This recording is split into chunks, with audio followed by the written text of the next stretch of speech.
Hello and welcome to all study with Sami sir. आइए पढ़ते हैं 10th क्लास का पहला चैप्टर नंबर सिस्टम। इसके बारे में सबसे पहले बेसिक देखते हैं, जितना बेसिक हो जाएगा उसके बाद इस चैप्टर को पढ़ने में काफ़ी हेल्प होगी। सबसे पहले हम चलो शुरू करते हैं कि नंबर क्या होते हैं और नंबर के क्लासिफिकेशन किस बेस पे किए गए हैं, नंबर क्या होते हैं, कितने तरीके के डिवीजन हैं इनके। और आज का पूरा क्लास कॉन्सेप्ट क्लास होगा। पूरे के पूरे कॉन्सेप्ट देखेंगे हम लोग इस चैप्टर में क्या क्या आने वाले हैं, और उसके बाद से हम लोग टाइप वाइज करके चीज़ों को पढ़ेंगे। तो सबसे पहले हम देखते हैं नंबर जो होता है, नंबर जिसको हम लोग संख्या बोलते हैं, इसकी खोज हुई थी भारत में। इसकी खोज जो हुई थी वो इंडिया में हुई थी।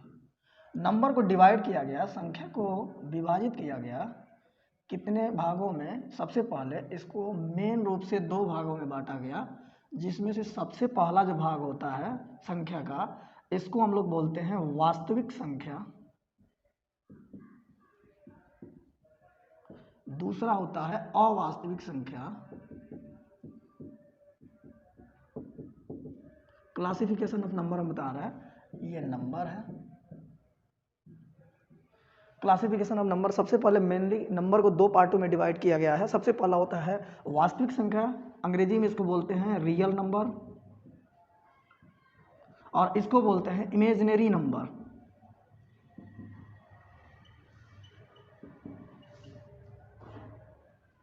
Imaginary number. अब वास्तविक संख्याओं को भी दो,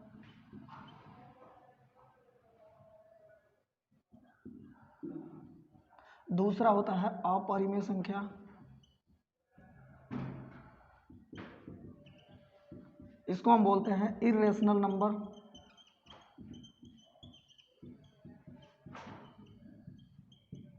ये होता है रेशनल नंबर।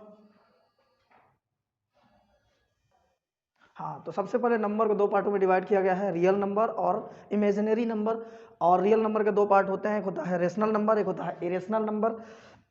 ओके, अब रेशनल नंबर को भी डिवाइड किया गया है। एक हो जाता है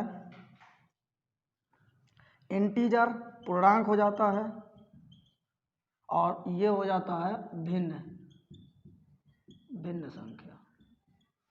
तो ये पूर्णांक तो होता है, इसको हम बोलते हैं इंटीजर, इसको बोलते हैं फ्रैक्शन नंबर या फ्रैक्शन बोलते हैं। सबसे पहले रियल नंबर वास्तविक संख्या को हम आर से डिनोट करते हैं। अवास्तविक संख्या का डिनोट करने का कोई सिंबल नहीं होता है, तो इसका वैसा रिप्रेजेंटेशन नहीं होता है। परिमेय संख्या को कैपिटल क्यू द्वारा दर्शाया जाता है, ठीक है। अपरिमेय संख्या का भी कोई अपना सिंबॉलिक रिप्रेजेंटेशन नहीं होता है, तो इसको हम इग्नोर करते हैं। पूर्णांक संख्या को जेड से दर्शाया जाता है, कैपिटल जेड। और भिन्न संख्या का क्या है कि ये बटा में होता है।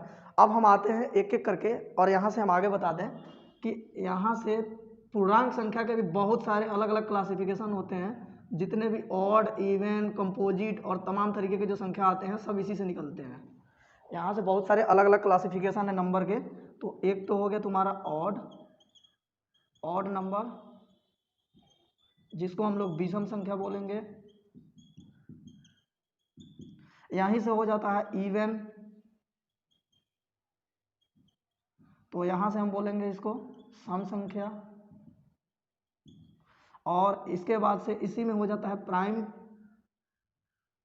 प्राइम नंबर, जिसको हम लोग अभाज्य संख्या बोलते हैं, ठीक है। और इसके अलावा बाकी जो नंबर बचते हैं सबके सब पूर्णांक से ही डिवाइड करके लिए गए हैं। तो मेनली जो नंबर सिस्टम का डिवीजन है, नंबर सिस्टम का जो क्लासिफिकेशन है, मेनली इतने ही बेस पे किए जाते हैं। सबसे पहले नंबर, और नंबर को दो पार्टों में डिवाइड करा गया है, एक रियल नंबर, एक इमेजिनरी नंबर। रियल नंबर के दो पार्ट होते हैं, है ना, एक रेशनल नंबर, एक इरेशनल नंबर। रेशनल नंबर को हम कैपिटल क्यू से डिनोट करेंगे, है ना, इसको यहीं पे लिख देते हैं, इसको कैपिटल क्यू से डिनोट करेंगे। और अपरिमेय संख्याओं का कोई अपना रिप्रेजेंटेशन नहीं होता है। उसके बाद पूर्णांक संख्या आती है। रेशनल नंबर को दो पार्टों में डिवाइड किया गया है, एक होता है परिमेय संख्या के दो भागों में बांटा गया, एक होता है पूर्णांक और एक होता है भिन्न, ठीक है। अब आगे की क्लासिफिकेशन को वन बाय वन करके हम लोग देखते हैं, इसका डेफिनेशन और इसके बारे में जो पूरा डिटेल होगा वो। हाँ, क्लासिफिकेशन के आगे हम देखते हैं। सबसे पहले रियल नंबर क्या होता है, वास्तविक संख्या क्या होती है। तो वास्तविक संख्या जो है परिमेय और अपरिमेय संख्याओं से मिलकर के बनी होती है, क्योंकि जो क्लासिफिकेशन हमने किया था तो क्लासिफिकेशन में हमने रियल नंबर से ही निकाला था किसको, परिमेय को और अपरिमेय को। तो हम कह सकते हैं कि सभी परिमेय और अपरिमेय संख्याओं के समूह को वास्तविक संख्या कहते हैं। तो लिखेंगे हम सभी परिमेय और अपरिमेय संख्याओं के समूह को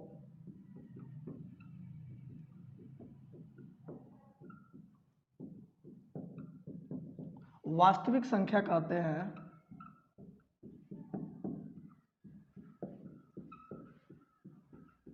और इसे R द्वारा दर्शाया जाता है, कैपिटल R द्वारा।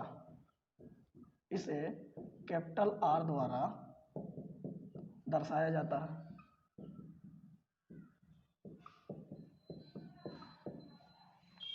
अब दूसरा आते हैं हम अवास्तविक संख्या।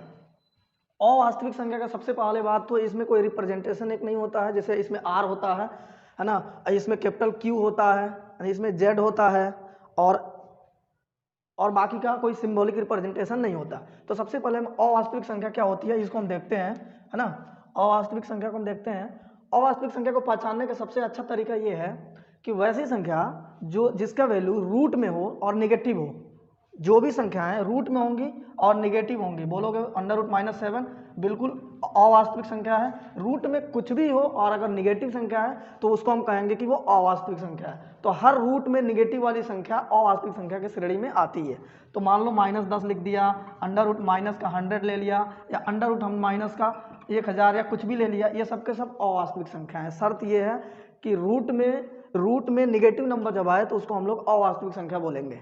सही है। तो हम यहाँ पे इसको थोड़ा मैथमेटिकल लैंग्वेज में इसको लिख लेते हैं। वैसी संख्या जो वर्गमूल चिन्ह के अंदर ऋणात्मक हो,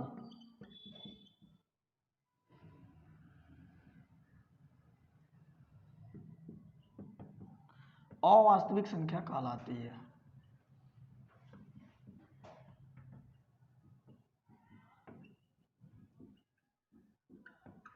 ना। जैसे √-7, √-11, √-5, कुछ भी अंडर में अगर नेगेटिव में है तो सबके सब अवास्तविक संख्या की श्रेणी में आते हैं। सबसे इंपॉर्टेंट इस चैप्टर का नंबर सिस्टम का सबसे इंपॉर्टेंट कोई अगर नंबर का क्लासिफिकेशन है तो वो है रेशनल नंबर, परिमेय संख्या। इसको समझे बिना इस चैप्टर के किसी भी कॉन्सेप्ट को क्लियर करना पॉसिबल नहीं है, इसलिए इसको हम बड़े अच्छे से समझेंगे और देखेंगे कि इसमें क्या क्या चीज़ें हैं जो हमें समझना है। क्योंकि जिसको रेशनल नंबर का कॉन्सेप्ट समझ में आ गया अच्छे से, इस चैप्टर के हर क्वेश्चन को इजीली कर पाएगा। तो सबसे पहले रेशनल नंबर होता क्या है, इसके 2-3 कंडीशन होते हैं, हम आपको बता दें। सबसे पहला बात, कोई भी संख्या जो P/Q के रूप में हो, मतलब बटा में हो, पहली बात। दूसरी बात कि Q बराबर नहीं होना चाहिए 0 के, मतलब कभी भी हर 0 ना हो। और तीसरा बात कि P/Q को प्राइम नंबर होने चाहिए, को प्राइम नंबर। बिट्टू बंद करिएगा। हाँ, तो परिमेय संख्या को अच्छे से समझेंगे। परिमेय संख्या क्या होती है, परिमेय संख्या होने के 2-3 शर्त होते हैं। पहला बात कि कोई भी संख्या अगर P/Q में है, मतलब कि वो भिन्न में है। और दूसरी बात कि Q ≠ 0, जहाँ जो P होता है ये क्या होता है, अंश होता है। इसको हम लोग नोमिनेटर बोलते हैं, है ना, नोमिनेटर बोलते हैं। और इसको हम लोग बोलते हैं हर, इसको हम लोग बोलते हैं डिनोमिनेटर बोलते हैं। तो हर ना कभी भी 0 नहीं होना चाहिए, दूसरा शर्त है। और तीसरा शर्त है कि P/Q को प्राइम नंबर होने चाहिए। इसका मतलब सीधा सीधा ये होता है कि P और Q में कुछ भी कॉमन नहीं होना चाहिए, बिल्कुल ये सरलतम रूप होना चाहिए, कट पीट के एकदम से फ्रेश वाली वैल्यू होनी चाहिए। यहाँ कोई भी नंबर P और Q में किसी भी प्रकार से कॉमन नहीं होने चाहिए। ये 3 अगर शर्त कोई भिन्न अगर फॉलो करता है तो हम कहेंगे कि वह भिन्न परिमेय संख्या है। परिमेय संख्या अच्छे से समझेंगे। परिमेय संख्या क्योंकि आगे पूरे के पूरे कॉन्सेप्ट इस पे काफ़ी अच्छे अच्छे सवाल हैं इस चैप्टर में, नंबर सिस्टम में 10th क्लास में फर्स्ट चैप्टर में, जो कि इसी कॉन्सेप्ट पे होने वाले हैं नंबर सिस्टम पे। तो नंबर सिस्टम के इस परिमेय संख्या वाले बेस पे होने वाले हैं। परिमेय संख्या को बड़े अच्छे से समझना है, क्योंकि जनरली लोग डेफिनेशन बताते हैं तो बोलते हैं कि वैसी संख्या जो p बटा q के रूप में हो परिमेय संख्या होती है, लेकिन ये अधूरा जानकारी है। पूरा ये है कि वैसी संख्या जो p बाई q के रूप में हो, जहाँ q is not equal to 0, मतलब कि हर जीरो ना हो, और p बाई q एक को प्राइम नंबर हो, मतलब कि इनका सरलतम रूप हो, उनके बीच में कोई भी उभयनिष्ठ और कॉमन संख्या नहीं होनी चाहिए। अगर 3 ये स्टेप फॉलो करता है कोई भी, तो उसको हम परिमेय संख्या कहेंगे, अदरवाइज वो परिमेय संख्या नहीं होगा। जैसे एग्जांपल देते हैं हम, मान लो अगर हमने लिख दिया यहाँ पे 13 अपॉन, मान लो कि हमने लिख दिया 35, हमने पूछा क्या ये परिमेय संख्या है, तो बोलोगे कि हाँ ये p बटा q के रूप में है। चलो पहला बात फॉलो कर लिया, मतलब बटा में है, ये फॉलो हो गया। दूसरा बात q is not equal to 0, इसका मतलब ऊपर वाला तो p हो गया, नीचे वाला q हो गया, तो q is not equal to 0, हाँ q नीचे 0 नहीं है क्योंकि 35 है यहाँ पे, ओके दूसरा भी फॉलो हो गया। तीसरा पे आते हैं कि p बटा q को प्राइम नंबर होने चाहिए। को प्राइम नंबर का मतलब होता है कि इन दोनों का सरलतम रूप होना चाहिए, इन दोनों में किसी प्रकार से कोई संख्या कॉमन नहीं होनी चाहिए। और बिल्कुल यहाँ हमें दिख रहा है कि यहाँ पर जो संख्या है इसमें 5 कॉमन है, क्योंकि ये 6 कॉमन है, 6 × 5 = 30 है ना, और सॉरी 5 कॉमन है, 5 × 6 = 30, 5 × 7 = 35, इसमें 5 कॉमन है, तो हम 30 बटा 35 को परिमेय संख्या नहीं कर सकते। लेकिन अगर इसको हम सिंप्लीफाई कर दें तो 6 बटा 7 ये परिमेय संख्या होगी। परिमेय संख्या होने के 3 शर्त हैं। पहली बात कि वो p बटा q में हो, दूसरी बात q is not equal to 0, और तीसरी बात p बटा q को प्राइम नंबर होने चाहिए। इसका मतलब ये होता है कि p और q में किसी प्रकार से कोई संख्या कॉमन या उभयनिष्ठ नहीं होनी चाहिए। जैसे दूसरा एग्जाम्पल हम लेते हैं यहाँ पे, मान लो हमने यहाँ पे लिख दिया, दूसरा क्वेश्चन ले लिया हमने 32 अपन, मान लो कि हमने लिख दिया 12, हमने पूछा क्या ये परिमेय संख्या है। सबसे पहले इन 3 चीज़ों पर तुम तुलना करो, अगर ये चीज़ों में अगर फिट बैठता है तो ये परिमेय संख्या है, अदरवाइज नहीं है। पहली बात कि p बटा q, हाँ बिल्कुल है बटा में, चलेगा। दूसरा q is not equal to 0, हाँ नीचे वाला 0 नहीं है, चलेगा। तीसरा p बटा q को प्राइम नंबर होना चाहिए। को प्राइम का नंबर का मतलब होता है जिनके बीच में कोई भी कॉमन संख्या ना हो, जैसे p और q के बीच में कोई भी उभयनिष्ठ संख्या ना हो। और यहाँ पे देखना कॉमन हो जा रहा है, क्या कॉमन हो जा रहा है, 4 कॉमन हो जा रहा है, 4 × 3 = 12, 4 × 8 = 32, तो 8 बटा 3, तो इसमें दोनों में 4 कॉमन था, इस वजह से 32 बटा 12 परिमेय संख्या नहीं हो सकती। फिर परिमेय संख्या क्या होगी, 8 बटा 3 परिमेय संख्या होगी, लेकिन 32 बटा 12 परिमेय संख्या नहीं हो सकती। ये तीनों अगर स्टेप कोई नंबर फॉलो करता है, कोई भिन्न फॉलो करता है, तो वो परिमेय संख्या की कैटेगरी में आएगा, अदरवाइज उसे हम परिमेय संख्या नहीं मानेंगे। वो केवल और केवल भिन्न की कैटेगरी में रखा जा सकता है। ठीक है, इसको हम डेफिनेशन के तौर पे चले, उससे पहले हम आगे बढ़ते हैं और इसको समझते हैं अच्छे से। अपॉन मान लो हमने लिख दिया 6, हमने पूछा क्या ये परिमेय संख्या है। देखो कुछ भी बटा में हो तो सबसे पहले वो भिन्न है, ये भिन्न है, आगे भिन्न के बारे में पढ़ना भी है, यहाँ भिन्न है ना, तो भिन्न है, ये भिन्न है, लेकिन ये परिमेय संख्या नहीं हो सकती, ये भिन्न है। अब आते हैं परिमेय संख्या के शर्त पे। तो परिमेय संख्या के शर्त के लिए 3 हमने चीज़ें लिखी है। पहला कि वो p बटा q के रूप में होना चाहिए, पहला शर्त। दूसरा q is not equal to 0 होना चाहिए। तीसरा शर्त होता है इसका परिमेय संख्या का कि p बटा q को प्राइम नंबर हो। कैसा नंबर, को प्राइम नंबर। को प्राइम जिसको समझ में नहीं आता है वो सीधा सीधा ये बस समझ सकता है कि p और q में किसी प्रकार से कोई संख्या कॉमन नहीं होनी चाहिए। जैसे यहाँ देखा 6 इसमें भी कॉमन है, 36 में भी 6 कॉमन है, कुल मिला जुला के कटने वाला संख्या नहीं होनी चाहिए। अगर कटने वाली स्थिति में है तो वो संख्या परिमेय संख्या के कैटेगरी में नहीं रहेगी। ठीक है, तो ये कटने वाली संख्या है, इसलिए ये भिन्न तो है लेकिन ये परिमेय संख्या बिल्कुल नहीं हो सकती। तो इसको हम काट देंगे तो कितना हो जाएगा, 6/1। अब ये परिमेय संख्या है, अब ये परिमेय संख्या है, लेकिन ये भिन्न भी है, और ये 6/1 हुआ, ये परिमेय संख्या भी होगा और भिन्न भी होगा। तो हर परिमेय संख्या भिन्न होगी, हर परिमेय संख्या भिन्न होगी, लेकिन सभी भिन्न परिमेय संख्या नहीं होगी, ये बात याद रखना। जैसे हम यहाँ पे मान लो तीसरा नंबर क्वेश्चन में आपसे बोल दिए कि बताओ मान लो 32 बटा हमने 16 लिख दिया, हमने पूछा क्या ये परिमेय संख्या है, बोलोगे परिमेय संख्या होने के लिए 3 कंडीशन होते हैं। सबसे पहला कि p बटा क्यू में हो, ठीक है p बटा क्यू में है। दूसरा q is not equal to 0, हाँ 16 0 के बराबर नहीं है जो q है ना। तीसरा p बटा क्यू को प्राइम नंबर है, इसका मतलब कि एकदम फ्रेश है, कट पीट के जो बचना चाहिए वही बचा है कि कुछ इसमें बचा भी है।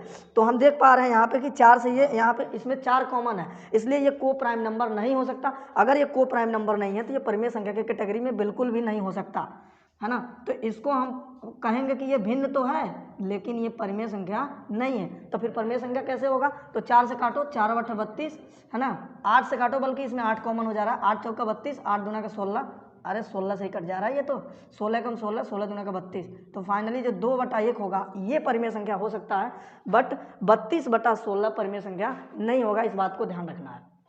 अब इसको हम मैथमेटिकल, अब हमने बहुत सारे एग्जाम्पल देख लिए, अब इसको हम डेफिनेशन के तौर पे इसको क्लियर समझ लेते हैं, है ना। हाँ, तो इसके हमने बहुत सारे एग्जाम्पल देख लिए थे, अब इसको हम डेफिनेशन के तौर पे रिप्रेजेंट करने चाहते हैं।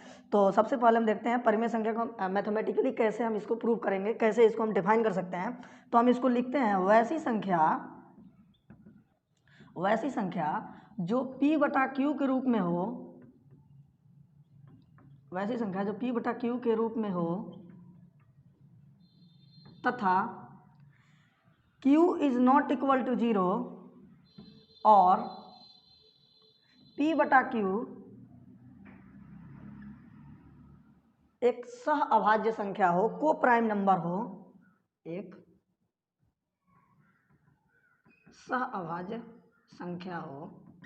को प्राइम का मतलब, सह अभाज्य का मतलब होता है कि इन दोनों के बीच में कोई भी संख्या कॉमन नहीं होनी चाहिए। जैसे मान लो हमने लिख दिया 3 और 5, इसमें कुछ भी कॉमन नहीं है, जहाँ कुछ भी कॉमन नहीं होता है वहाँ एक तो होता ही होता है, इन दोनों में एक कॉमन हो सकता है, तो इसको हम बोलेंगे हाँ ये को प्राइम है। अगर हम बोल दिए मान लो 3 बटा 6, तो 3 बटा 6 को प्राइम नहीं है क्योंकि इन दोनों में 3 कॉमन है, तो ये को प्राइम के कैटेगरी में नहीं आएगा। अगर मान लो हमने लिख दिया 7 बटा 21, क्या ये को प्राइम है, बिल्कुल नहीं है क्योंकि इन दोनों में 7 कॉमन है, तो ये को प्राइम नहीं होगा। तो फिर को प्राइम 5 बटा 9 हो जाएगा, बिल्कुल हो जाएगा। 5 और 9 में क्या कॉमन है, कुछ भी नहीं कॉमन है। तो वैसी संख्या जो p बटा क्यू के रूप में तो होनी ही चाहिए, उसके बाद q is not equal to 0, नीचे वाला कभी भी 0 नहीं होना चाहिए, दूसरा शर्त। और तीसरा शर्त क्या है कि p बटा क्यू एक क्या हो, सह अभाज्य संख्या हो। सह अभाज्य का मतलब होता है कि इन दोनों के बीच में कुछ भी कॉमन नहीं होना चाहिए, एटलीस्ट 1 तो कॉमन ऑटोमेटिकली हो जाता है, वो अलग बात है, ठीक है। अगर ये तीनों चीज़ फॉलो कर रही है कोई भिन्न, तो उसको हम परिमेय संख्या कहेंगे, ठीक है। तो आगे बढ़ते हैं, हम इसको डिलीट कर देते हैं। तो सबसे पहले वैसी संख्या जो p बटा क्यू के रूप में हो तथा q is not equal to 0 और p बाई क्यू एक सहअभाज्य संख्या हो, तो